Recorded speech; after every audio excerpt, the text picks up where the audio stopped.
Ang kwento ni Tomby. Ang kwentong ito ay hango sa totoong buhay. Mula ito sa isa nating tagapakinig. Naitago na lang natin sa pangalang Mando. Walang eksaktong taon. Probinsya ng Catanduanes. Madami sa atin ang nalilito pagdating sa lihim na karunungan. Dahil kung titignan, halos pare-pareho lamang ang kakayanang ginagamit ng mga may dunong o kaalaman. Lalo na sa larangan ng panggagamot o tinatawag na pananambal at pananakit na tinatawag namang panggagaway. Ngunit may isa pang uri ng kakayanan. Nakakaunti lamang ang talagang nakakaalam. Ito ang natuklasan ng ating tampok na tauhan sa kwentong ito. Kasalukuyang nasa edad 20 itong si Mando nang magsimulang mag-aral ng panggagamot sa ilalim ng amang tawagin na lang natin sa pangalang Mang Badong. Kilalang manggagamot sa lugar at kinakatakutan. Lalo na ng mga taong may kakayanan sa paggamit sa kaliwa. Maliban sa pagiging mahusay sa panggagamot, nakailang beses na ding nakapatay ng mangkukulam at mambabarang itong si Mang Badong. Sinanay nito ang anak saka lamang namana mula naman sa kanyang mga ninuno. Naging kaugalian na ng mga ito na ipasa ang kakayanan sa mga susunod na henerasyon upang hindi ito mawala at patuloy na yumabong. Ngunit isang bagay ang palaging inihahabili ni Mang Badong kay Mando. Ito ay ang gamitin lamang ang kaalaman para sa ikabubuti ng lahat. Bagay na palagi namang isinasabuhay ni Mando. Sa kabila ng pagiging tanyag at taglay na lakas, nanatiling mapagkumbaba ang mag-ama. Marami ang humahamon sa kanila at kadalasan sa mga ito ay mga bagong sibol, lalo na kay Mando. Maraming kasing edad niya ang naiengganyong mag-aral ng lihim na karunungan. Hindi naman ito masama. Ngunit ang problema lang sa mga ito, kaunting kaalaman pa lamang ang natututunan. Kagad na silang nagmamalaki sa kakarampot na kakayanan. Samantalang si Mando naman, na sa murang edad ay naging biyasa na sa paggamit ng mga dasal at panggagamot. Nanatiling mapagkumbaba, ngunit naging tampulan pa din ng paghamon mula sa mga baguhan. Alam mo tay, kaunti na lang talaga papatulang ko na tong si Tonyo Mantakin mo, noong nakaraang araw doon sa kabisera, hinamon na naman ako ng subukan ng gamit. Talagang hindi titigil ang isang yan hanggat hindi napapatikim Wika ni Mando. Isang hapon habang naglalakad pauwi sa mga ito. Hayaan mo na sila. Ganyan talaga kapag nasa tugatog ka ng pagtuklas ng bagong kakayanan. Sa oras na makapagpagana ka ng dasal o hindi naman kaya makapagpagaling ka ng sakit, tumatatak sa isip mo na malakas ka na at kaya mo nang makipagsalpukan sa iba pang manggagamot na kadalasang nauuwi sa kapahamakan. Ngayon kung papatol ka sa kanila, wala ka ding pinagkaiba sa mga baguhan. Tugon ni Tatay Badong. Yun nga din po ang iniisip ko tay. Kaya nga hindi ko na lang pinapansin. Kusa na lang din ako umiiwas Pero minsan, nakakapuno na talaga ng salop Muling wika ng binata. Sa kalagitnaan ng paglalakad ng mga ito, tila tinawag naman ng demonyo ang taong pinag-uusapan nila. Dahil nakasalubong ng mga ito sina Tonyo, pati ang mga barkada. Muling binilina ni Mang Badong ang binata na umiwas na lang. Ngunit kagaya nga ng sinabi ni Mando, minsan talagang nakakapuno ng salop at umabot na sa punto na hindi na ito napigilan ng binata. Uy! Tignan mo nga naman. Para talagang itinadhana yung pagharap nating dalawa, Mando. Mantakin mo, kahapon lang tayo nagkita. At ngayon, nagkasalubong na naman tayo. At kasama mo pa ang tatay mo. Wika ni Tonyo habang inaakbayan si Tatay Badong. Pwede ba, Tonyo? Pareho kaming pagod ni tatay, ha? Baka pwedeng hayaan mo na lang kaming makauwi ng tahimik. Tugon ni Mando. Nakakalimutan mo na ba ang sinabi ko? Hindi kita titigilan hanggat hindi ka lumuluhod sa akin at inaaming mas malakas ako kesa sayo. Muling wika ni Tonyo. Napakamot ng ulo si Mang Badong sa mga narinig. Napatunayan nitong totoo ang sinasabi ng anak na talagang nakakapuno ng ugali itong si Tonyo. Aba mukhang hindi naman yata tamang sabihin mo yan sa anak ko. At sa pagkakatanda ko, wala ka pang 1 taong nag-aaral ng panggagamot sa ilalim ng pagtuturo ni Tandang Uslot. Wika ni Mang Badong. Kung hindi nyo na itatanong, si Tandang Uslot ang isa sa mga manggagamot na nagnanais ding lampasan ang kakayanan ni Mang Badong pagdating sa lahat ng aspeto ng lihim na karunungan. Oo, tama ka, Mang Badong. Hindi pa nga ako umaabot ng 1 taon. Pero kaya kong lampasan ang kakayanan ng anak mo. Kaya nga hinahamon ko siya. Dahil gusto kong patunayan sa lahat ng naririto na mas magaling ang maestro ko kaysa sayo. Tugon ni Tonyo. Naku po, tama nga ang sinabi nila. Kung ano ang puno, ay siya rin ang bunga. Pasensya ka na, Tonyo, pero wala kaming oras makipaglaro sa'yo dahil may mga mas mahalagang bagay kaming dapat atupagin. Kung gusto mong ilagay ang sarili mo bilang pinakamalakas na manggagamot, o sige, gawin mo. Wala namang pumipigil sa'yo. Muling wika ni Mang Badong. Biglang hinigpitan ni Tonyo ang pagkakaakbay nito sa matanda. Bagay na kagad namang napansin ni Mando. Wag na wag mong masasaktan ang tatay ko. Dahil ako ang makakalaban mo. Banta ni Mando. Ngunit kagad itong pinigilan ng ama. Hindi na kailangan, Mando. Tara na't umuwi na tayo. At nagugutom na ako. Wika ng matanda. Sabay tapik sa tagiliran ni Tonyo. Laking gulat nito nang bigla siyang nakaramdam ng paninikip ng dibdib at nahirapan sa paghinga. Anong ginawa mo, matanda ka? Bakit hindi ako makahinga? Tanong ng binata habang nakahawak sa dibdib.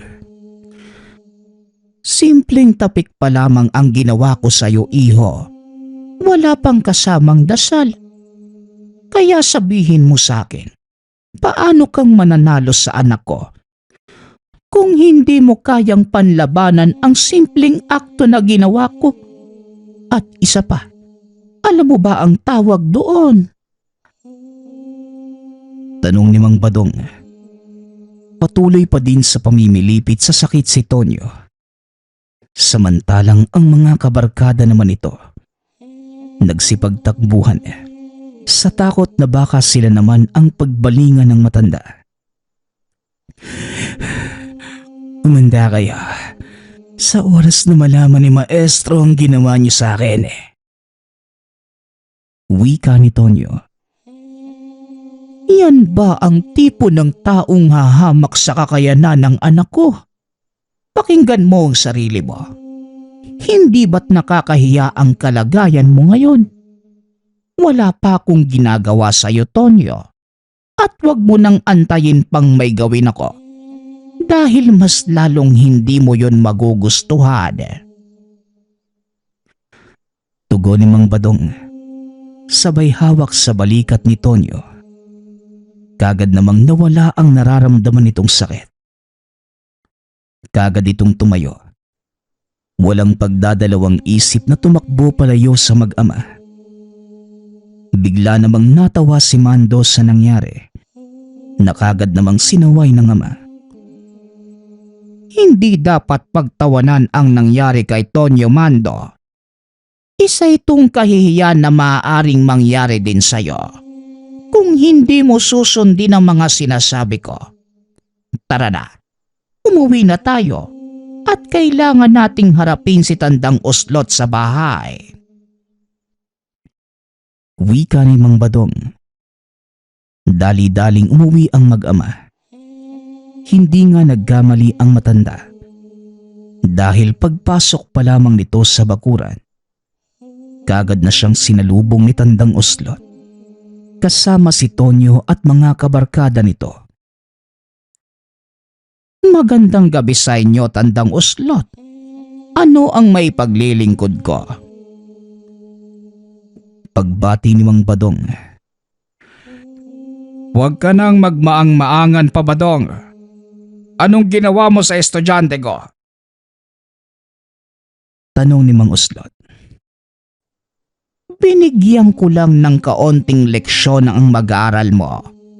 Dahil mukhang kinulang ka sa pagtuturo tungkol sa respeto at pagpapakumbaba. Tugon ng matanda. Leksyon. Kamuntikan mong patayin si Tonyo gamit ang panghuklop. Tapos sasabihin mong kaunting leksyon. Anong klase kang ehemplo sa mga baguhan? Bakit kailangan mo makisali sa away ng mga bata? Tanong na matanda. Napakamot na lamang ng ulo si Mang Badong dahil sa tanong nito. Teka, mukhang nabaliktad yata tayo, Mando, ha? Sa pagkakatanda ko, yang mag-aaral mo ang nangharang sa amin at ininsulto ako. Alam kong maniniwala ka sa sasabihin niya at nasa sayo yon. Pero wala akong intensyon na patulan ng anumang dahilan mo sa pagparito, kaya makakaalis na kayo. Tugon ng matanda. May mga atrasong kailangang tapusin sa pagitan natin. Ngunit handa kong palampasin ang lahat ng yon dahil na din nag-guided na tayo.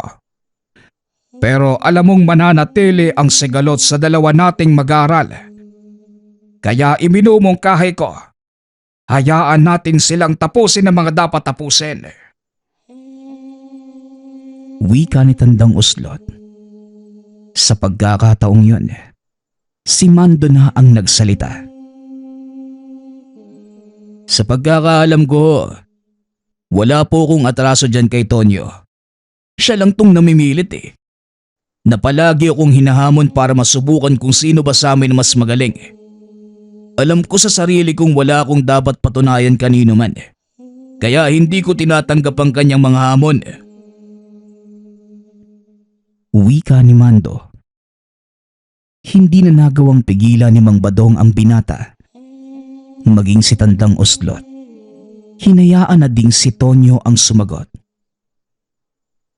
Kinikilala kang malakas na manggagamot sa lagan natin. Pero hindi ako naniniwala. Kaya gusto kong subukin ang kakayanan mo. At sa oras na matalo kita, gusto kong aminin mo sa lahat ng kahihiyan at sabihing mas malakas ako kesa sayo. Wika ni Tonyo. Natawa na lang si Mando sa gustong mangyari ni Tonyo.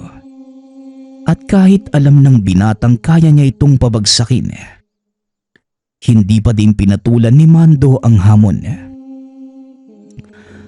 Pasensya na, Tonyo, pero wala akong dapat patunayan sa'yo. Ikaw na din ang nagsabi. Tao ang siyang kumilala sa akin. Hindi pa ba sapat na patunay ang mga sinabi nila? Nagsasayang lang tayo ng oras, Oslot.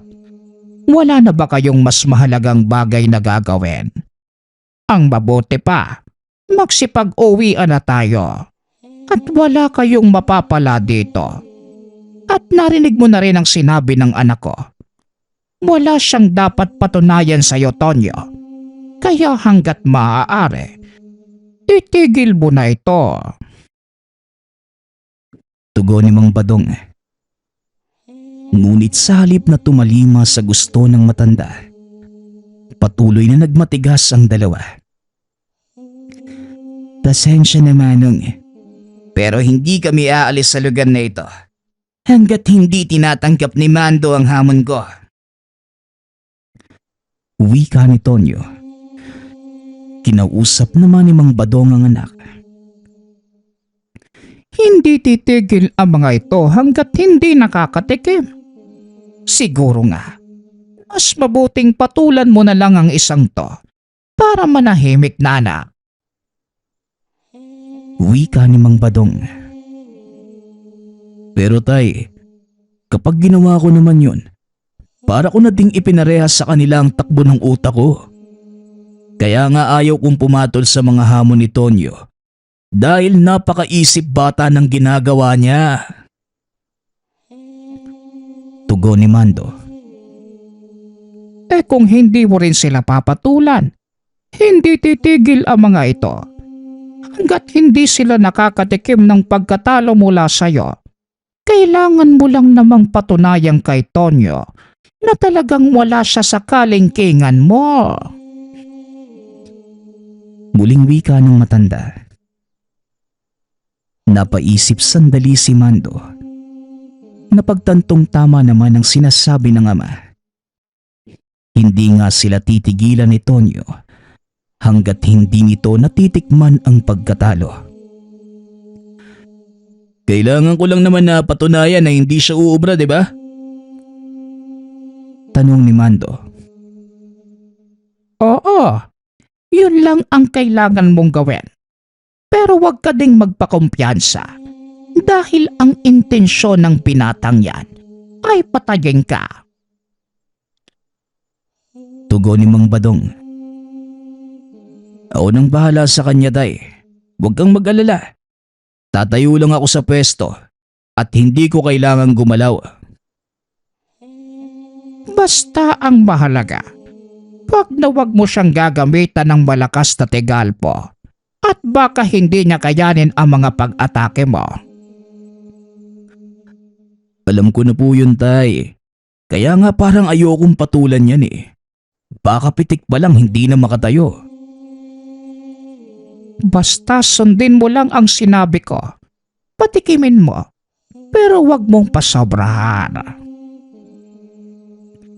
Pag-uusap ng manggama. Matapos yon, muling hinarap ni Mando si Tonyo. Sige, kung talagang mapilit ka, tatanggapin ko ang hamon mo. Wala lang sisiyan sa kung anong mangyayari sa iyo, ha?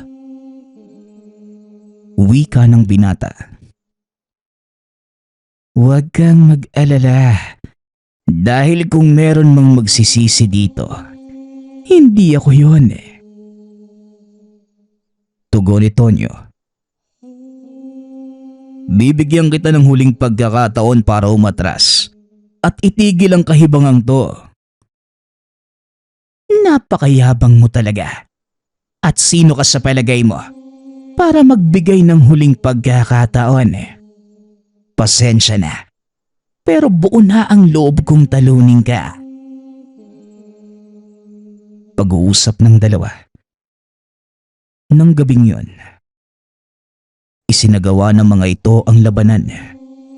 Alam ni Mando na hindi ganong kalakas si Tonyo. Tinignan nito si Mang Uslot. na nooy nakangiti lang habang nakatitig sa mag-aaral na para bang may kung anong hinihintay na mangyari. Kung handa na kayo, simulan na natin ang labang ito. Walang batas. Gamitin niyo ang lahat ng sandatang pwede nang gamitin. Ang mangyayaring labanan ay subukan ang lakas ng depensa, mapa-espiritual man o pisikal. Wika ni Mang Badong. Kagad namang binigay na matanda ang hudyat at ang unang naging laban ng dalawa. Subukan ng lakas sa pamamagitan ng kumbate espiritual. Kapwa nakapikit ang dalawa, hindi umaalis sa kani-kanilang pwesto. Ngunit ang kaluluwa ng mga ito, nagsasagupaan na sa iisang lugar at isa sa mga kaibigan ni Tonyo ang nagsilbing medium. Sa mga hindi nakakaalam, ang isang medium, taong may kakayanang magpapasok ng isa o higit pang kaluluwa sa katawan. Nakakagawa din sila ng sariling dimensyon kung saan sila lamang ang nakakapasok. Makakapasok lamang ang ibang espiritu o elemento kung pahihintulutan nila ito. Balik tayo sa kwento. Ginamit nila Mando ang katawan ng medium bilang lugar kung saan sila maglalaban. At ng mga sandaling yun, patuloy na nagbabato ng tigalpo si Tonyo. Samantalang si Mando naman, panay lamang ang depensa. Wala kang mararating kung sasanggain mo lang ang mga atake ko. Bakit hindi mo subukang sumugod? Wika ni Tonyo. Ang daldal mo. Bakit hindi ka na lang sumugod ng sumugod nang matapos na tayo dito? Tugon ni Mando habang hinahawi ang mga atake ng katunggali. Hanggang sa nag-usan ng malakas na dasal pang atake si Tonyo. Naramdaman ni Mando na mapapahamak ang medium sa oras na pakawalan ito ng katunggali. Wala na siyang pagpipilian, kundi ang tanggapin ang ataking yun para maiiwas sa kapahamakan ang kaibigan ni Tonyo. Tumama ang tigalpo sa binata. Nakita ni Mang Badong na lumabas ang dugo sa bunganga ni Mando sa pisikal na mundo. Mukhang malinaw na kung sino ang nanalo sa labang ito. Wika ni Tandang Uslot. Hindi naman nagsalita si Mang Badong. Sa halip, inantay nitong magbalik sa uliratang anak. Samantalang patuloy pa din sa pakikipagkumbate ang dalawang binata. Kita din ng mga kasamahan ni Tonyo ang paghihirap sa mukha nito. Kaya alam ni Mang Badong na tumatanggap na matinding parusa ang kalaban ng anak. Nagpatuloy pa ang ganong laban hanggang sa bumigay na ang katawan ng medium. Kusang bumalik ang dalawa sa pisikal na katawan at tinuloy ang labanan. Sa pagkakataong yun, dali-daling sinugod ni Tonyo si Mando na nooy bumabawi pa lamang sa naging labanan. Isang malakas na suntok ang binigay ni Tonyo. Hindi nito binigyan ng pagkakataong makaganti si Mando. Ngunit napapansin din ito na walang pinsala ang mga ginagawa niyang pag-atake. Hanggang sa unti-unti na itong nakaramdam ng panghihina. Ngunit hindi ito pinansin ni Tonyo. Malakas ang determinasyon nitong matalo si Mando. Kagaya nga ng sinabi ko sa iyo, Tonyo, hindi pa huli ang lahat para itigil ang kahibangang to. Ikaw lang ang mababaon sa kahiyan sa ginagawa mo eh. Wika ni Mando. Hindi ako magpapatalo sa iyo, Mando. Ako ang tatanghaling pinakamalakas. At luluhod ka sa harap ko pagkatapos nito. Tugon ni Tonyo. Napailing na lamang si Mando sa pinakitang kahangalan ni Tonyo. At dahil nakikita ni Tandang Uslot na dihado ang mag-aaral, hinagisan niya ito ng talandro. Kagad namang binuklat ni Tonyo ang panyo at nag-usal ng mga dasal. Sa pagkakataong yon, itak ni Atardar ang tigalpong binato ni Tonyo kay Mando. Napaismid lamang si Mang Badong sa ginawa ni Tandang Uslot at hinayaang magpatuloy ang labanan. Kahit alam nitong pandaraya na ang ginagawa ng katunggali. Malakas na atake ang itak ng Atardar, kaya kumpiyansa si Mang Uslot na mapipinsala nito si Mando. Ngunit nanlaki ang mga mata nito nang kalasinang binata ang atake sa pamamagitan lamang ng pagkumpas. Totoo nga ang sinasabi ni Tonyo. May kaalaman ka nga sa panghuklob. Wika ni Tandang Uslot. Sa pagkakataong yun, sumali ang matanda sa laban. Nagusal ito ng dasal para maparalisa ang katawan ni Mando. Gayunpaman, hindi pa din natinag si Mang Badong. Patuloy lamang itong nanonood sa laban ng anak habang humihigop ng mainit na kape at nagsisindi ng tabako. Bakit hindi mo ko saluhan sa pagkakape, Uslot? Halika, maupo ka dito sa tabi ko. Paanyaya ni Mang Badong. Bagay na ikinagulat naman ng matanda. Dahil tila wala itong pakialam sa nangyayari kay Mando.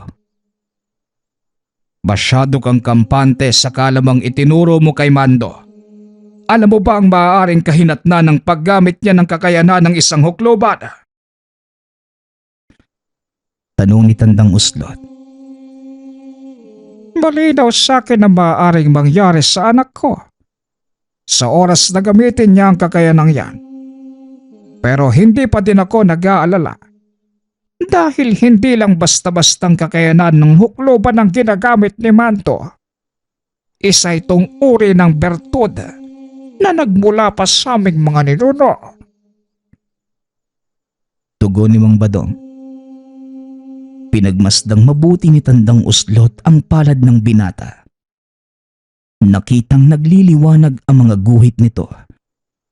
Nangangahulugan lang na hindi nga pangkaraniwang kakayanan ng hukluban ang ginagamit nito, kundi ang mismong ugat ng kapangyarihan ng isang hukluban. Tuso ka talaga, Badong. Pero paanong nagawa ng anak mo na pagsabayin ng pananambal at panghuklob? Hindi... Dalawang magkasalungat na kakayanan ng ginagamit ni Mando. Likas sa kanya ang pagiging manggagamot. Samantalang ang kakayanan ng hukluban ay pamanang kapangyarihan. Dalawang magkaibang bagay. Ngunit sa tamang pagsasanay, maaari mo itong balansehin. Kagaya ng ginagawa ni Mando ngayon. Wika ni Mang Badong. Hindi na nakasagot pa si Tandang Uslot. Tinignan nito si Tonyo. Napagtanto na wala na itong kakayanan pang magpatuloy. Kahit kailan talaga, inilalagay mo ako sa kahihiyan, Tonyo. Wala ka talagang kwentang mag-aaral. Sigaw ni Tandang Uslot. Bagay na lalong nagbagalit kay Tonyo. Lalo pa nitong ipinag-igting ang mga pag-atake. Kahit pa alam nitong unti-unti nang nauubos ang kanyang kakayanan. Itigil mo na ito, Tonyo. Mamamatay ka lang sa ginagawa mo kapag nagpatuloy pa ang labang to. Wika ni Mando. Ngunit wala talagang balak si Tonyo na ihinto ang labanan. Mamamatay na kung mamamatay. Huwag kang mag-alala dahil isasama kita kung sakaling mangyari man yon. Tugon ni Tonyo. Wala nang magawa si Mando, kundi ang tuluyang tapusin na ang labanan. Naglakad ito palapit kay Tonyo, habang ang isa naman patuloy sa pagbato ng mga dasal. Nang makalapit na ng husto ang binata, hinawakan ito sa balikat si Tonyo saka binulungan. Luhod, Tonyo. Biglang napaluhod ang katunggali.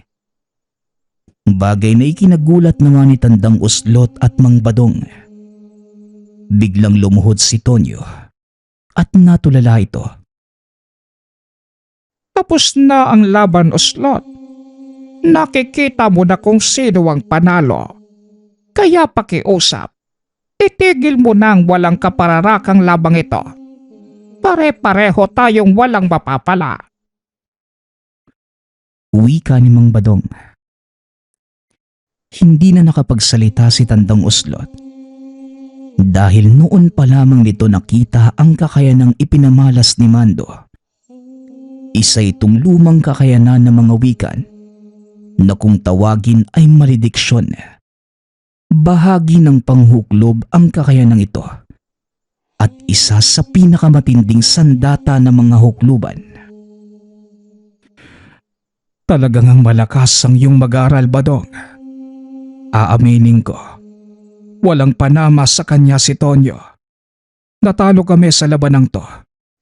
Ngunit hindi ibig sabihin, susuko na ako. Darating din ang panahong matatalo kita at luluhod ka sa akin. Wika ni Tandang Uslot. Kinalas ni Mando ang binigay na sumpa at kagad na nung balik sa wisyo si Tonyo. Tumayo ka dyan. Natalo ka na sa laban natin. At sana tanggapin mo ito. Hindi ko hinahangad na kilalanin mo kung pinakamalakas. Dahil una pa lang, hindi ko naging hangarin na ituring na ganun.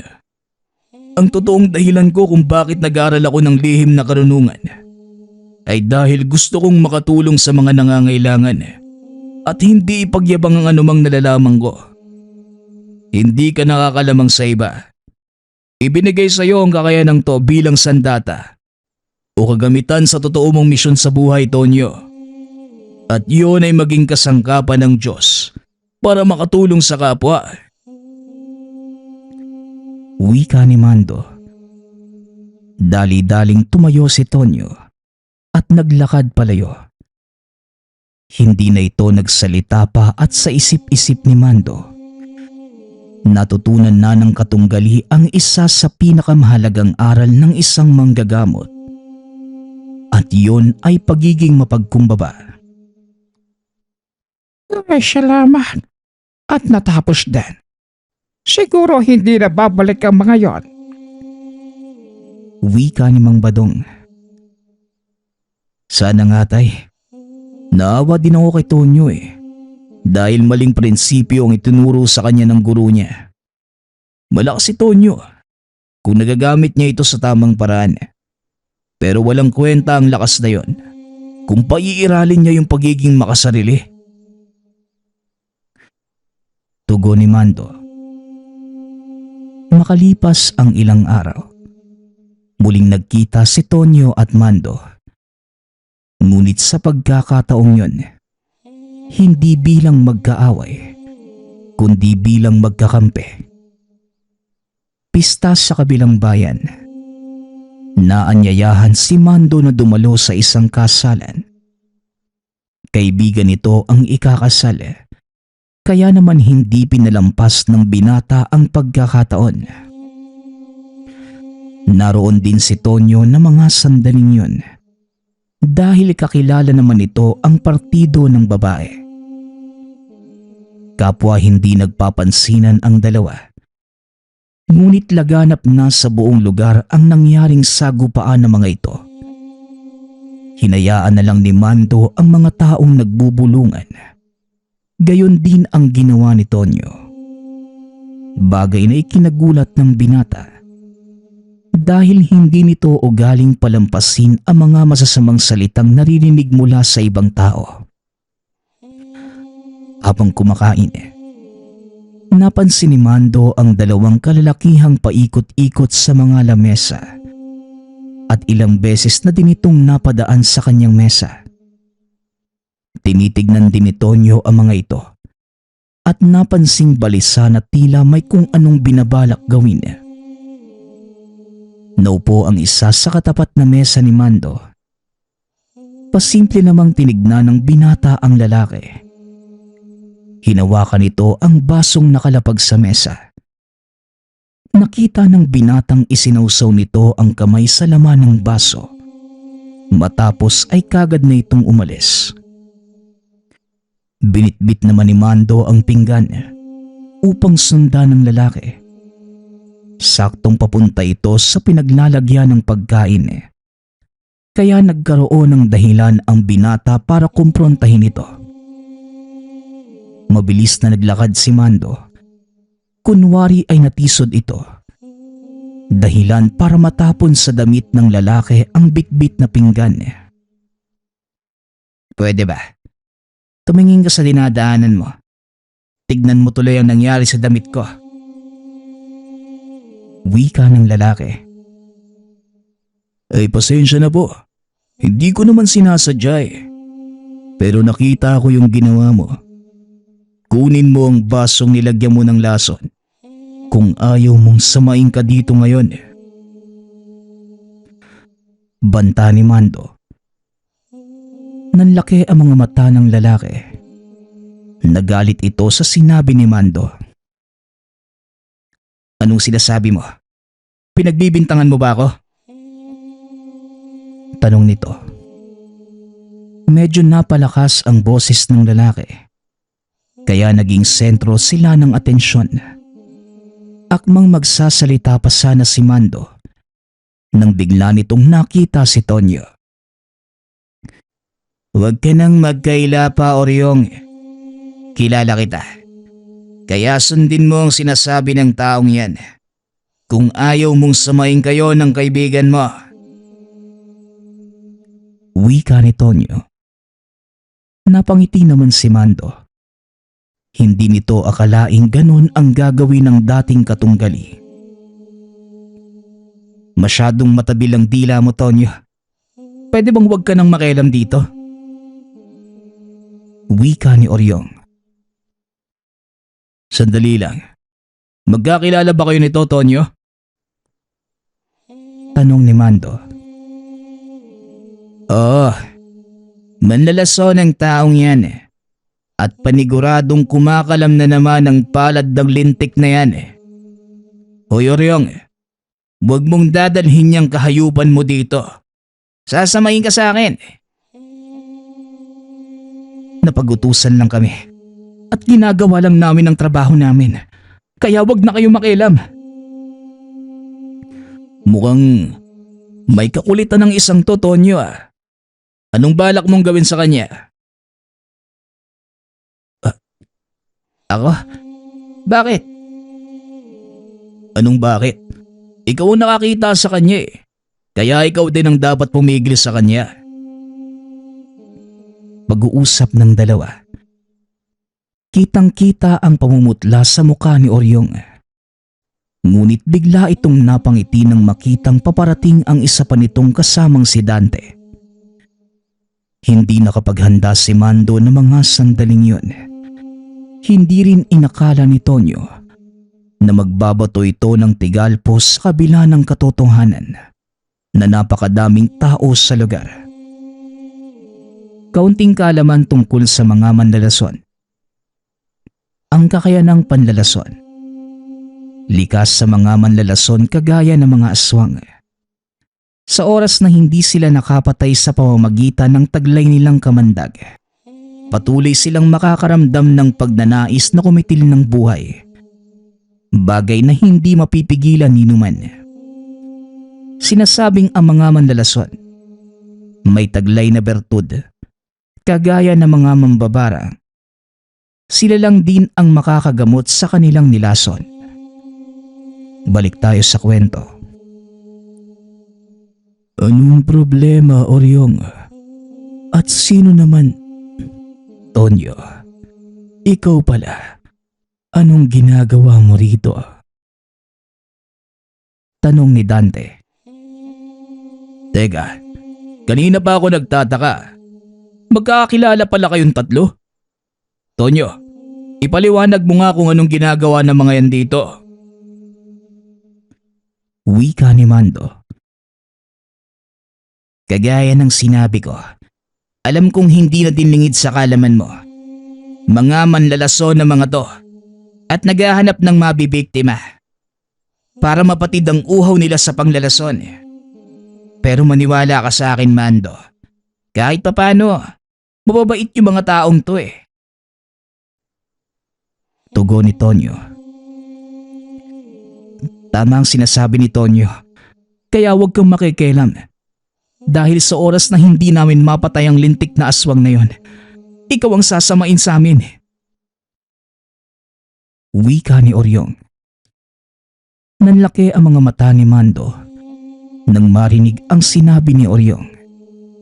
Ipinaliwanag din ito ang ginawang paglagay ng lason sa inuming kani-kanina lamang.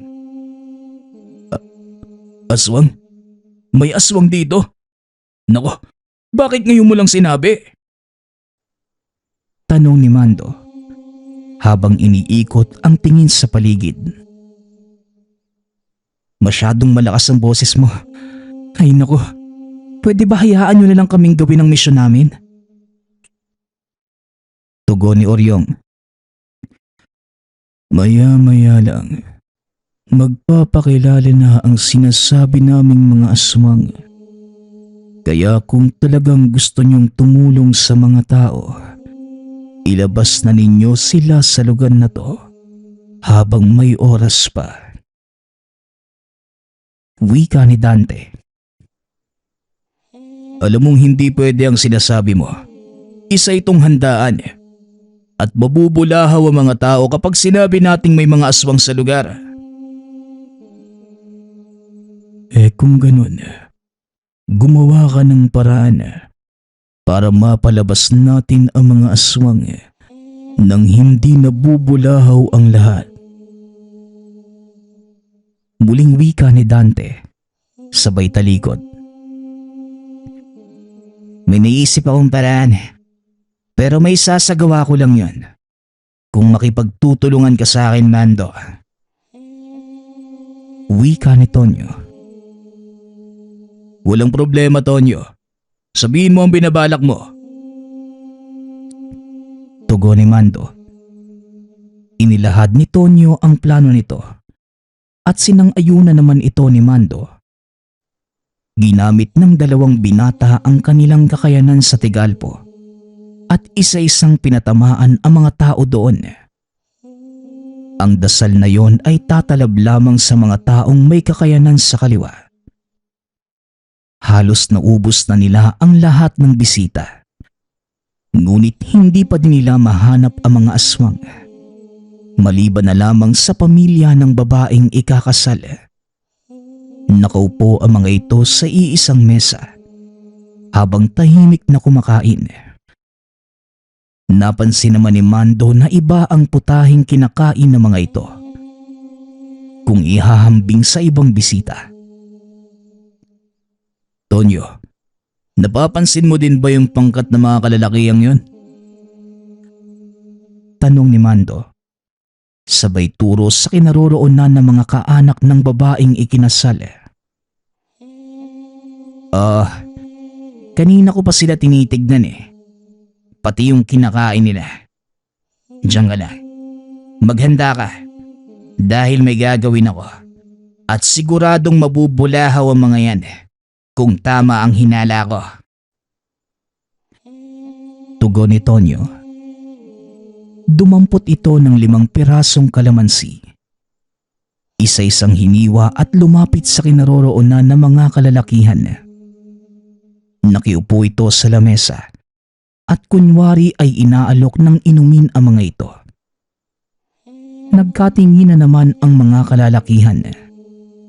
Sa pagkakataong yon, Biglang piniga ni Tonyo ang kalamansi sa pagkain ng mga ito. Dahilan para magtayuan ang mga kalalakihan. Nanlaki ang mga mata ni Mando nang biglang tumambad ang iba't ibang parte ng katawan ng tao, kagaya ng tenga, daliri at mata. Nakalagay ito sa mangkok na kanina pang pinagsasaluhan ng mga ito. Biglang sinakal ng isa sa mga kalalakihan si Tonyo at kagad namang nagbato ng tigalpo si Mando. Dahilan para mamilipit sa kinatatayuan ang 5 kalalakihan. Biglang lumabas ang kaibigan ng binata upang tignan ang nangyayaring kaguluhan. Paring Mando, anong nangyayari? Bakit kayo nagkakagulo? Tanong ng kaibigan ni Mando. Paring Luis, pasensya na ha. Pero mga aswang ang kaanak na napang-asawa mo. Tignan mo ang laman ng mangkok na yan. Tugon ni Mando. Nagulat ang kaibigan nang makita ang bahagi ng katawan ng taong nakalagay sa mangkok. May mga naiwan pang pagkain sa plato ng mga ito. Napagtanto ng lalaking ikinasal na karne ng tao ang kinakain ng kaanak ng kanyang napang-asawa.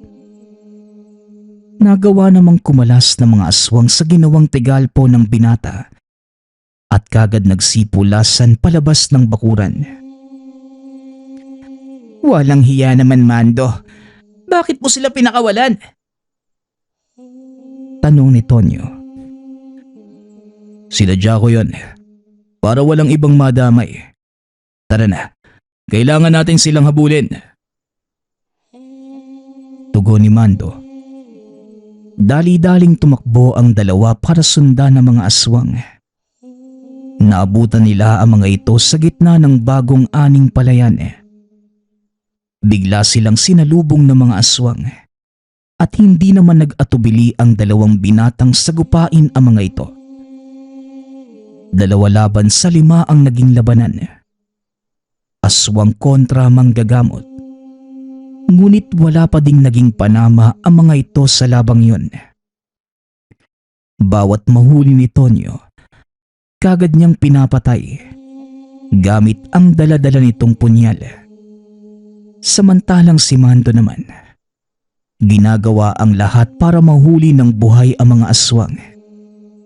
Ngunit sa kasamaang palad, kusa ding nagpapatiwakal ang mga ito. Naloko na. Walang natira sa kanila. Paano ko ngayon magtatanong niyan? Tanong ni Mando. Ang asawa ng kaibigan mo, hindi ba mga kaanak niya ang mga ito? Bakit hindi natin siya tanungin? Tugon ni Tonyo. Dali-daling bumalik ang dalawa sa tahanan ng ikinasal. Nadat na nila itong kausap ang babae. Paring Luis, maaari ba naming kausapin ang asawa mo? May ilang mga katanungan lang kami. Wika ni Mando. Sige pare, walang problema. Ayaw din niyang magsalita sa akin eh. Baka sakaling kayo makapagpaamin sa kanya. Tugon ng kaibigan. Sinimulan nito ang pagtatanong. Noong una, simpleng tanungan lamang ang ginawa ni Mando. Ngunit hindi nagsasalita ang babae. Kaya naman napilitan ang binatang gamitan ito ng tigalpo. Namilipit ang babae sa sobrang sakit habang hawak-hawak ni Mando ang kaliwang kamay nito. Anong ginagawa ng mga aswang na yon sa lugar na to? At anong plano nyo sa kaibigan ko? Ha? Tanong ni Mando. Wala kaming ibang balak. Ang mali ko lang, hindi ko inamin kay Luis na aswang ang pamilya ko. Pero wala kaming hangaring masama. Tugon ng babae. Wala kayong hangaring masama, pero kitang-kita ng dalawang mata ko kung paanong lantakan ng mga kaanak mo ang nilutong karne ng tao. Likas sa aming mga aswang ang kumain ng tao. Hindi mo na maiaalis yun sa aming nakaugalian. Tugon ng babae. Sa pagkakataong yon, nakabuo ng pasya ang binata. Ngunit bago niya ito pinataw, kinausap niya ng masinsinan ang kaibigan. Wala namang nagawa si Luis dahil kahit anong gawin niya, alam nitong hindi bubuhayin ni Mando ang napang-asawa. Gawin niyo ang nararapat. Hindi ako makakapayag na mamuhay sa kahiya ng pamilya ko. Wika ni Luis. Matapos makuha ang pagsang-ayon ng kaibigan, walang pagdadalawang isip na kinitil ni Mando ang buhay ng aswang. Humingi ito ng paumanhin sa mga kaanak ni Luis na lubos naman nilang nauunawaan. Nagpasalamat pa ang mga ito dahil naroon sila ni Tonyo na mga sandaling yon at hindi pa nahuli ang lahat. Matapos ang pakikipag-usap sa mga kaanak ni Luis, kaagad namang pinuntahan ni Mando si Tonyo. Oy Tonyo, maraming salamat sa tulong mo ha. Kung hindi mo napansin yung mga manlalason, paniguradong mas malaking problema pa ang may dudulot ng mga yon. Wika ni Mando. Ako ang dapat magpasalamat sa iyo, Mando. Alam mo ba, natauhan ako sa mga sinabi mo nung huling pagharap natin. Siya nga pala, umalis na ako sa pagtuturo ni Tandang Uslot. Tugon ni Tonyo. Ayon dito, matapos ang pagkatalo sa labanan, pinagmumura ni Tandang Uslot ang binata. Ipinahiya ito sa maraming tao na tuluyang bumitaw sa ilalim ng pangangalaga ng dating guro. Mabuti naman kung ganon. Palagay ko, siya lang din yung lumalason sa isipan mo eh. Malakas ka, Tonyo, at hindi ko yun itatanggi. Kailangan mo lang malaman kung saan at kailan ito gagamitin. Walang masama sa pagpapakumbaba, pare. Wika ni Mando. Ito ang naging simula ng kanilang pagiging magkaibigan. Palaging magkatuwang ang dalawa sa mga gamutan at unti-unti ding natutunan ni Tonyo ang magpakumbaba. Ngunit sa gitna ng tinatamasang kapayapaan, isang problema naman ang lumantad na naging dahilan ng isang malaking kaguluhan. Masayang nagiinuman sina Tonyo at Mando nang biglang dumating ang isa sa mga kakilala ni Tonyo. Ayon dito, nakitang nag-aamok si Mang Uslot sa baryo at marami na ang nasaktan nito. Dali-daling kinausap ni Mando ang ama at walang pagdadalawang isip itong pumunta sa baryo kasama ang dalawang binata. At talaga naman, mukhang tumatanda ng paurong yang guro mo, Tonyo, ha? Kung kailan naman uugod-ugod na, saka pa naisipang magamok. Wika ni Mang Badong. Nako, pasensya na po kayo, Manong, ha? Pati kayo naabala pa. Tugon ni Tonyo. Ngunit ang inakalang simpleng pag-aamok na matanda, isa palang malaking trahedya. Pagdating ni Mambadong sa bayan, nakita nilang punong-puno na ng sugat ang katawan ng matanda. May hawak itong itak sa magkabilaang kamay. Nilabanan ito ng ilang kalalakihan. Ngunit sadyang mahusay sa kumbate pisikalang matanda. Bagaman sa natamong pinsala, marami na din itong napatay. Dali-daling lumapit si Tonyo sa kinaroroonan ng dating guro para sana awatin ito. Ngunit sa kasamaang palad, sinalubong ni Tandang Uslot ng taga ang mag-aaral. Dahilan para magtamo ito ng malalang sugat sa katawan. Wala kang kwentang mag-aral. Wala kang karapatang lumapit sa akin. Wika ng matanda. Itigil mo na ito, Uslot. Marami nang napahamak sa ginagawa mo. Sigaw ni Mang Badong. Isa ka pang matanda ka. Akala mo kung sino ka ha? Masyado kang nagmamarunog. Nakala mo ay wala kang nagawang pagkakamali. Wika ni Tandang Uslot. Sabay sugod kay Mang Badong. Kagad naman itong hinarang ni Mando. At sa pamamagitan ng isang mahinang tapik, bigla itong bumagsak at nangisay. Inakala na mga itong tapos na ang lahat. Kampante na si Mando na hindi na makakalaban ang matanda. Kaya naman kinilas nito ang binatong Tigalpo. Akmang lalakad na palayo ang binata. Nang bigla naman siyang hilahin ni Mang Badong. Nanlaki ang mga mata ni Mando nang makitang sinaksak ni Tandang Uslot ng dalang itakang ama. Yan ang kahinaan mo, Mando. Kahinaang magdadala sa iyo sa kapamakan. Sa wakas, nagawa ko ding patayin ang pinakamalakas kong karibal. Paalam, Badong. Mukhang hanggang dito ka na lang. Wika ni Tandang Uslot. Habang paulit-ulit na sinasaksak si Mang Badong ng kanyang itak, hindi namang kinakitaan ng anumang reaksyon si Mando. Nakatitig lang ito kay Tandang Uslot. Habang tila nagsasaya na tinatadtad ang katawan ng ama.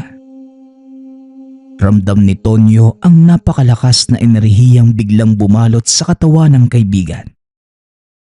Alam nito na maging siya ay walang magagawa para pigilan ito. Napalingon naman si Tandang Uslot sa paparating na si Mando.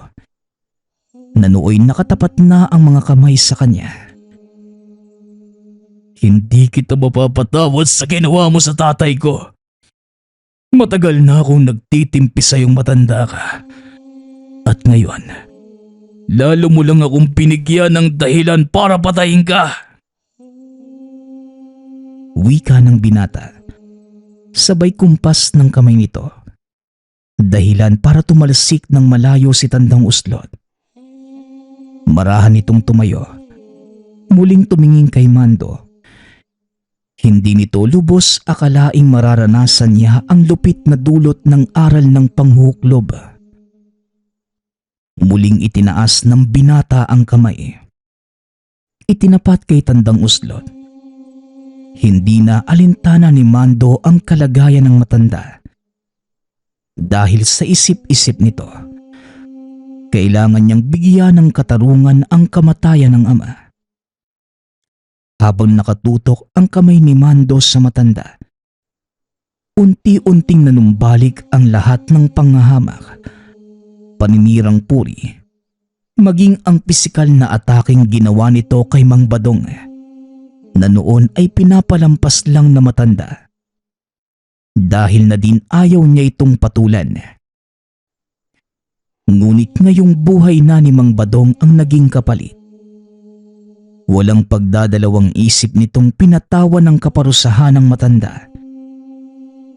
Isa-isang pinilantik ni Mando ang daliri. At sa bawat pagkilos ng mga kamay, ay siya ding paglagutok ng mga buto ng matanda sa braso, maging sa mga paa. Napapasigaw na lamang sa sakit ang matanda. At kitang-kita na din ang paglabas ng dugo sa bunganga nito. Hanggang sa makalapit si Mando kay Tandang Uslot. Inutusan nito ang matanda ng, Mamatay ka. Biglang pumilipit ang leeg na matanda. Tuluyan itong nalagutan ng hininga. Hindi pa nakontento si Mando. Itinaas pa nito ang katawan ni Tandang Uslot. Biniga hanggang sa magkalasog-lasog ang buto nito sa katawan niya.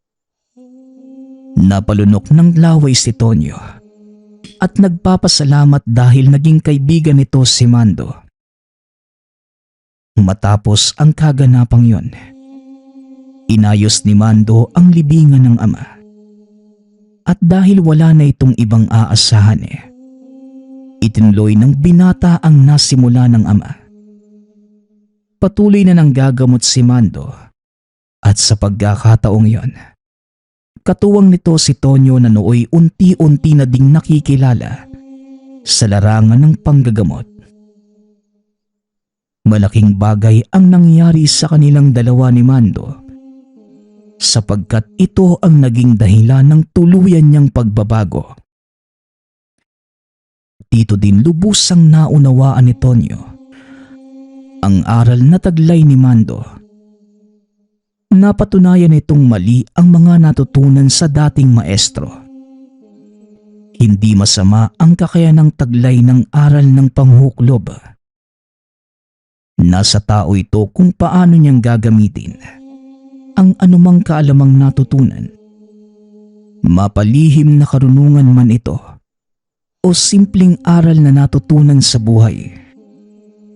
Naging malaki ang tiwala ni Mando sa kaibigan. Ipinagkatiwala nito ang ilan sa mga natutunang aral sa panghuklob. Bagay na pinakaiingatan naman ni Tonyo. Sa kasalukuyan, may sarili ng pamilya si Tonyo. Patuloy na nanggagamot. Samantalang si Mando naman, umalis na sa kanilang lugar. Walang nakakaalam kung saan ito pumunta. Ngunit ayon kay Tonyo, nagbilin ito na, Kung sakaling may magtatanong ng tungkol sa aking buhay, huwag kang mag-aatubiling magkwento. Magsisilbi itong aral para sa mga makakarinig. ito ang dahilan kung bakit yun naririnig ang kwento ni Mando. Patuloy na sinasariwa ni Tonyo ang mga pinagdaanan nila ng kaibigan. Na maging siya noon, inisip na imposibleng mangyari. Hindi lubusang akalain ni Tonyo na magbabago ang lahat para sa kanila ni Mando. Sa kadahilan ng pinalaki itong may inggit at walang kasiyahan sa buhay ng dating guro. Malaki ang pasasalamat ni Tonyo sa kaibigan dahil naimulat nito ang kanyang mga mata sa totoong aspeto ng buhay at nahanap ni Tonyo ang kanyang silbi. Nagpapasalamat nga pala ako sa lahat ng sumusuporta sa ating channel. Nawa ay patuloy niyong suportahan at pakinggan ang ating mga kwento. Hanggang sa muling pakikinig. Paalam.